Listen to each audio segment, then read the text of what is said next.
Welcome back to The Howl for a second episode of Principal Rogers' podcast. In this episode, we recap how first semester went, as well as discuss changes for a second semester, such as the new RFID IDs and senior prom and graduation. Hello everybody, and welcome back to The Howl for part 2 of the Principal Rogers podcast. I'm Gia Strudland, and joined alongside me is Jenny Ann. Today we'd like to welcome back Principal Rogers to discuss how first semester went, as well as second semester predictions. So, Mr. Rogers, welcome back, and how was your break? Thank you. Thanks for having me. I love winter break. It's a great time to reset. And so the students aren't in the building, the staff aren't in the building, but I'm in the building, and it gives me an opportunity to work with my administrative staff and just get some planning ready for the next year. During break, were you able to reflect back on this semester and evaluate what went well and what could have maybe gone better? Yeah, unfortunately, it seems like COVID and the pandemic seems to be the epicenter of every conversation we have. So we started thinking about what to do with the fact that we know that COVID cases are going to rise when we come back because everyone's hanging out with their family. And it was just more about trying to figure out what we can do to not freak people out, but to be ready. We have some students and some parents who were thinking that there would be a remote option when we came back. But District 214 parents made it generally clear with the superintendent that the majority of them do not want to go to remote. And so we just planned on, having everyone come back. And that was the focus. So I reflect on the first semester, and I can't tell you how proud I am of the teachers and the students for how they've handled this pandemic so far. It's only been my first year here, but I'm very happy with everyone's approach so far. So if you weren't in the middle of a pandemic, what do you think you would have done differently? So I think communication is key, just so that everyone's on the same page. You can only send so many newsletters and have people read them, So we have 2,100 students at Hersey, and even with their parents, just trying to figure out that way to communicate what the plan is so that everyone can focus on what they need to focus on. Like students, there are students with 4 or 5 AP classes. And whether you're in AP, honors, regular classes, like we want students to be focusing on what they need to do to be successful and to grow. The basketball player, the wrestler, the gymnast, to keep things moving in a way that we can just allow these things to happen without too many kids, without shutting down too many things. And we've done that for the most part, I think. You mentioned how a lot of your break was spent with administrating about COVID. And so one of the biggest ways to prevent COVID is with mask wearing. So how do you think Hersey could better motivate students to follow the proper mask protocol? So, I know it's hard. I just, walking over here right now, I find myself just tugging on my mask, and students see me do that. And I go like this, and then I saw 50 kids all just it's just about lifting it up above their nose. I'll never get into a situation where I'm yelling at a student because their mask is below their nose, because this isn't normal. And so there are some people that get frustrated when they see it. I don't say that I get frustrated. I'm just really thinking about that one case where if we do have someone get it and then take it home and give it to a grandmother or a baby, I feel really bad about that. So I just feel like if students just reflect for a moment on showing that type of respect to other people, that whether you agree with it or not, just think about someone else and the fact that how you could impact them negatively. What would you say in response to some of the critics who say that you personally occasionally don't follow mask protocol?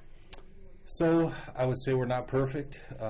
We live in a glass bubble, so you can walk by the main office and you might see me come out. If I'm in my office by myself, my door's shut, I'll have my mask off if I'm having a conversation or a meeting. But then irregularly, I'll walk out, and if I don't have my mask on, I'm like, oh, and I put my mask back on.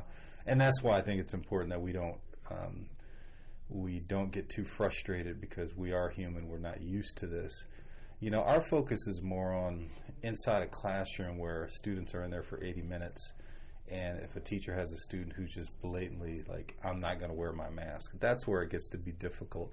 So patience is key, and we all just grow each day and just understand how important it is. Now that we see that the numbers are slowing down, it'll be tough to still remind people that we still have to be diligent and keep the mask, wear them correctly.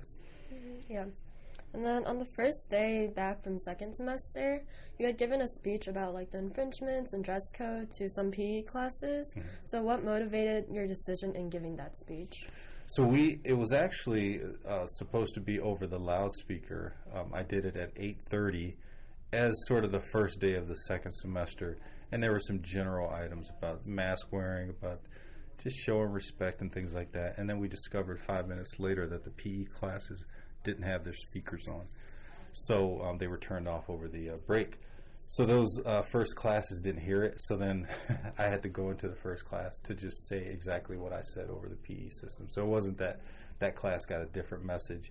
I just feel like the first day of the semester, look, 90% of our students follow the rules and are excellent and just do what they should be doing. It's 10% that need reminders, and I guess it's unfortunate that everyone has to hear the same message, but it's for the entire community, and if one person's unsafe, then we're all unsafe, the way I look at it.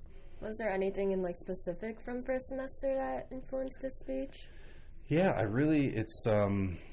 it's disconcerting that we have over 120 students who had 20 or more cuts. That's a lot.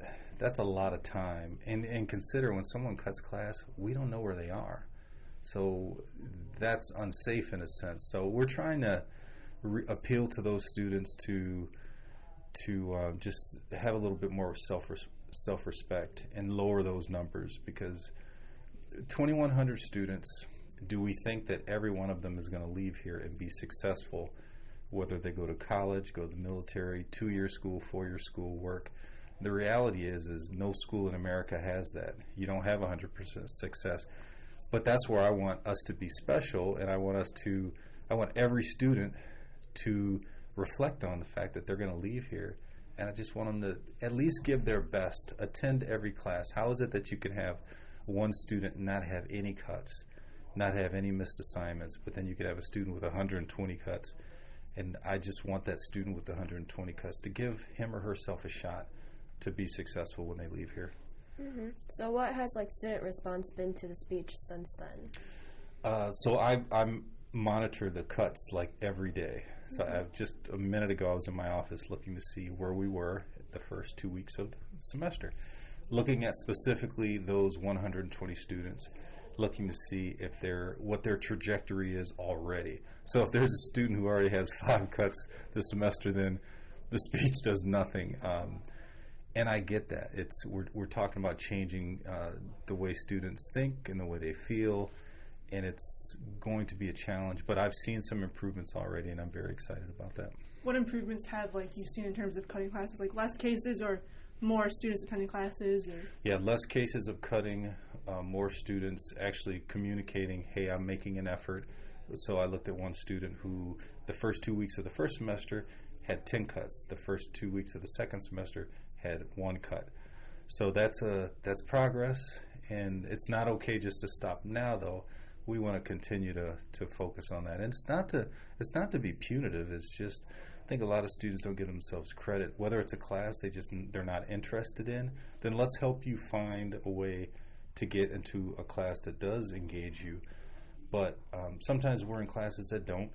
But just a sign of self-respect and respect for the teacher and your parents and yourself, you make it work. You just fake it till you make it. We'll all be in jobs where maybe we don't enjoy what we're doing for a little while, but we've got to kind of persevere there. So at the start of second semester, students received a new ID, which included the RFID ID. So would you mind explaining just exactly what that is for those who don't know what that is? So first of all, as a student, I would be, I'd ask questions. We tell you guys, don't be sheep. Don't just because we give you information, you don't just take it. Ask some questions, inquire, and that's what some students did.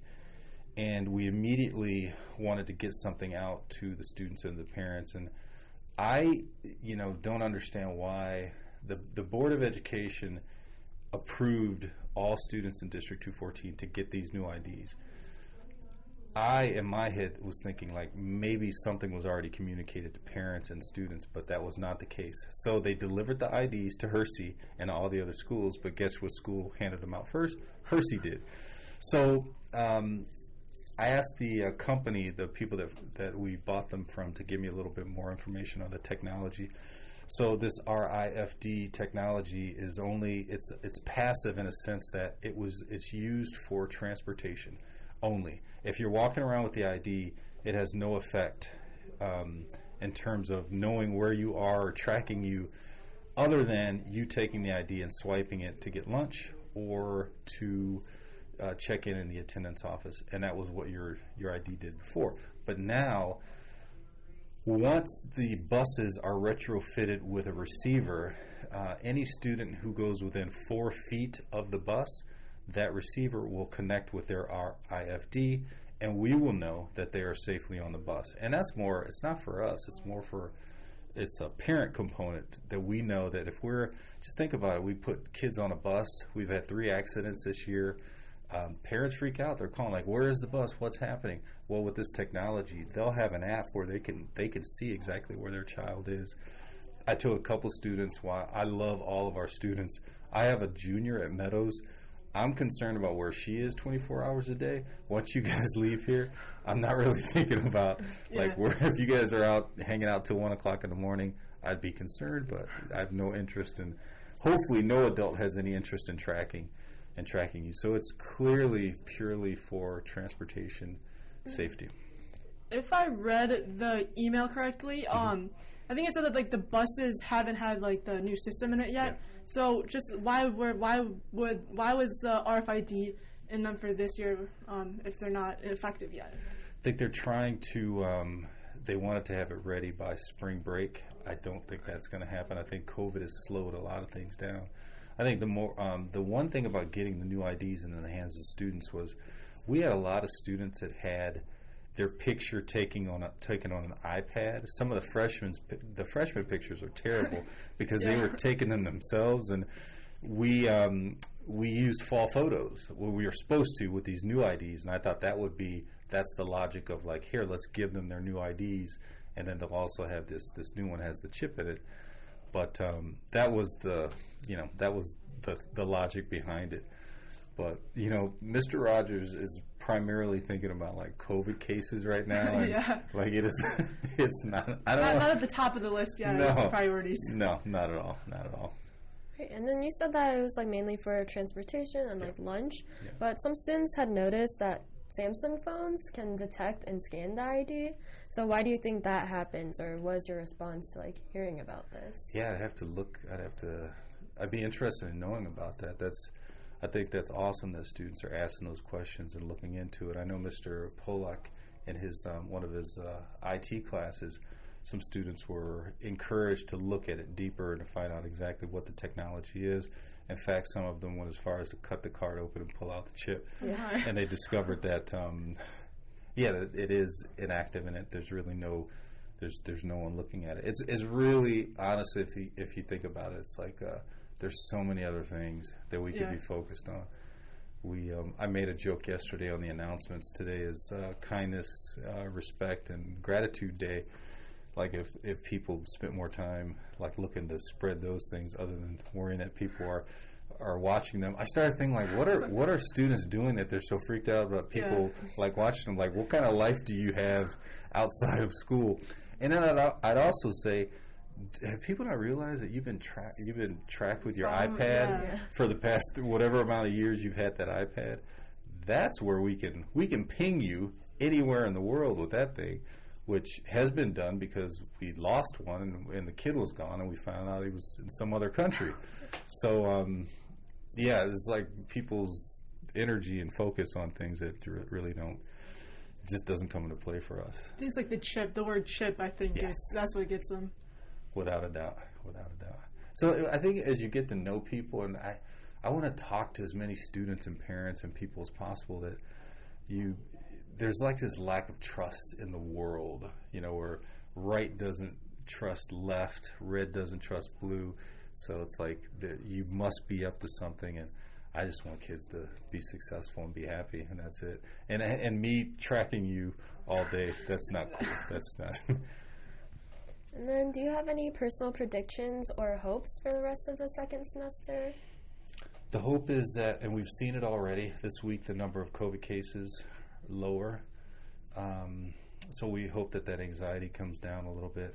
Not sure if students are aware, but there's a major court case coming up next week that has to do with mask mandates. And so the government will look and see, or one of the higher courts will see whether or not governors actually have the right to mandate schools and businesses to wear masks. And so that'll be interesting. I think at the forefront of all this, I think it's going to do wonders for our patients and our understanding that we understand that we've kind of stay together on this. Otherwise, it all just gets unraveled and people just start thinking conspiracy theories and worrying about things other than, hey, let's just do our best. There are seniors that are getting ready to go to college. We got to get them ready. We have to make sure that they've got everything they need and keep this pandemic and all these things away from them. My prediction for the second semester is that our students will continue to grow and develop an understanding and not waste time on the things that are pulling us apart and focus on what they need to be successful for next year. So for the most part, with this year, we're able to bring back events at Hersey, like homecoming and the food drive. So what do you think prom and graduation are going to look like? Man, I look back at homecoming and it was so successful, and it looked like the students had so much fun. And we want to replicate that. It does look like graduation will be outside. I mean, last year's graduation was a success. We had a beautiful day, I'm told. But we want to have more groups, like chorus groups, and maybe some band or orchestra, someone playing at the event, which I don't think we had last year. Prom, we're going back and forth between having it at a venue, having it where we're going to have it, because it depends on that hotel or that venue whether or not they allow that to happen at that time. But we plan on moving forward with everything. I mean, we just had a major wrestling tournament in Wisconsin last weekend we thought would be canceled, and it was not. They wrestle without mask. And students came back, no one was hurt, no one was injured, no positive cases. So I just figure if we can do that, we should be able to do all these other things. So with the cases going down, it doesn't look like we would be going remote. But if in case we were, what are the district's measures for deciding whether or not we would be going remote? So District 34 in Glenview, very close to us, but it's an elementary district. They have I take that back. Chicago Public Schools. They broadcasted that if they ever get to the point where 40% of students in a school were quarantined, they would move to remote. District 214 hasn't communicated anything along those lines. So what we've offered to students now, and I don't know if a lot of students know this, so like today we've got 25 kids out being quarantined. Most of them asymptomatic, just home, feeling great, but they can't come to school. So they're connecting with their classrooms through Schoology, but if anyone felt like they're just not understanding what's going on in class, they can contact Mrs. Sell in the ARC, and she will Zoom a teacher for that content area with them live, so they can they can stay on top of as much as they can. I know of students who have Zoomed their friends into class with a phone, unbeknownst to the teachers. I actually think that's just incredible that students would be wise enough to do that, so their friend didn't get behind in an AP Chem class or something like that. But the district doesn't have a plan for remote. I think it's being more optimistic, and it's also listening to what happened in the fall with the parents. The parents were like, they do not want to go back to remote. Yeah. The majority. So, and I would assume the majority of students, but I do know there are some students out there that are full of anxiety right now and do wish we were remote. Yeah. So then, would you encourage students to how you said, Zoom their friends in if they're out, or would that be an option that you would? I would encourage students to be proactive and inquire to their teachers what ways they can promote growth. We don't want any student to feel like, especially back to those seniors or kids who are preparing for AP testing, and that every day that they're out, that hurts. So we got to be creative. We have to be problem solvers. And while I can't, I know a lot of people would not be in favor of having someone Zoom in the class. it doesn't hurt to connect with their teacher. Just ask questions. Are schools able to decide on an individual basis of whether or not to go remote based on severity and cases of COVID?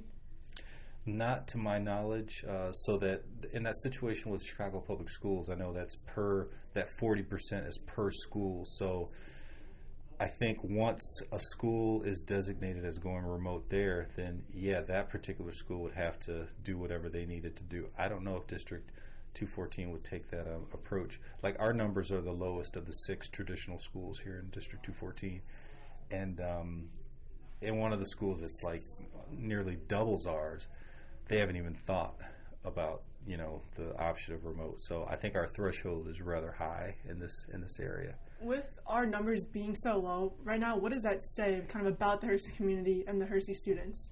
I like to be proactive, or I like to be positive and think that we're being that much more responsible. I mean, we don't have as many students as Prospect, but we're close.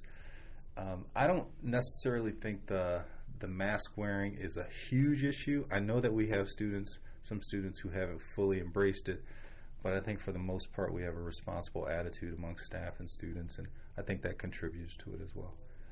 Do you think that, like, before school ends at any point, the mask mandate would be lifted? Just like your personal opinion?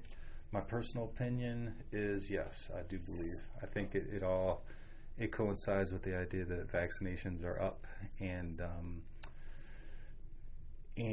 there's just so many other mitigations that have helped sort of calm people's attitudes with this. And I also think that we're getting to that point where this particular virus or variant is becoming so common and spreading so easily. We're seeing that the symptoms are really like a cold, and I think that might play into it as well, that some our local health agencies will look at that and say, with an increase in vaccinations, there could be a possibility that we could lax on a mask a little bit. Mm-hmm. So on the email that you sent out last Sunday, you mentioned that Hersey and the district doesn't have plans going remote. But if Hersey were to potentially go back to remote learning, what would you personally do to make sure each student can be successful, or what changes would you want to make or keep from last year? So I wasn't here when the district was remote last year. I was at the specialized schools in District 214, but we had a different experience. I think you've got to have some standards for what that participation looks like. There are students that, the camera off and all you could see was darkness, for an entire day. And I would gather that there are a lot of kids who owned the situation and excelled and grew even with a remote setting, but a large percentage of students miss so much curriculum and content, and we can see that now. Yeah. So I don't, how you raise that level of accountability, I'm not really sure, other than having a connection with the parents. I was a middle school principal when this first came out, and at River Trails Middle School, I just remember the first couple weeks, and I swear all the kids were on camera to the degree possible, and they really, the first couple weeks it was really positive, but it kind of started wearing where they just looking at a camera and seeing, just receiving instruction that way. I think there's some type of mental effect that doesn't keep you engaged for too long, and it's just trying to figure out how to keep that engagement up. And I do not have the answer to that right now. Personally, I think it's just everyone's kind of done with the pandemic at this point, so it's kind of wear and tear. So you mentioned earlier how you sent out your weekly newsletters titled Mr. Rogers' Neighborhood Update. So what made you decide to start those, and what do you want to accomplish by doing so? So the primary purpose is to communicate values. If all 2,100 students and their family members and staff, if we all accept these specific values and we come to terms with them, if I can get everyone on the same page with that, our community just improves and grows. So I assume that down the road people won't hear me as much. I have a tendency to probably write too much or talk too much, but it's all in an effort to get us to a point where every student is safe, every person feels validated and welcome, and we're not there yet. We have a great community, but I'm going to keep talking and keep talking about those values until I feel like everyone feels that there's just more people embracing those values of respect, kindness, gratitude, productivity, things like that. You really emphasize the role high school plays into the rest of students' lives. So why do you think it's so important for students to realize how high school sets them up for success and the real world? So we have this really awesome area when you come in door one where it says your story starts here. I would actually argue that students have been in school for 8 years before they came to Hersey, and I would say that their story continues here. I love the starts here, but we have the ability to. There are teachers in this building that are engaging students and inspiring them towards this idea that they can have a career in not just one specific area, but that there are multiple things that people can accomplish when they leave high school. Not everyone's going to college. So I love the idea that these teachers have those resources and the attitude that they want to empower students. I just want more of them to be empowered. We have, I talked to 10 kids last week. They already know what school they're going to. Some are Ivy League, some are just Big Ten schools. You don't have to go to college, but I would like every student to say, like, this is my plan, and feel good about that, because then it tells us that we're doing a really good job here. So do you have any last words or comments you'd like to share with students? Heading towards Martin Luther King Jr.'s birthday. We're all off on that day, and I'm the type of person that I read Dr. King's literature, Letter from a Birmingham Jail. I read that throughout the year. I'm going to encourage every student, every high school community participant to read that letter and really reflect on what Dr. King stood for. It's not just for African American people, it's for everyone. And it's a letter that will actually bring understanding to the concept of diversity, equity, and inclusion. So I'll leave you with that. Well, I'd like to end it on that note. So thank you, Mr. Rogers, for your time, and thank you guys for viewing in. Remember to mask up and stay safe and have a healthy 2022. Thank you. Thanks.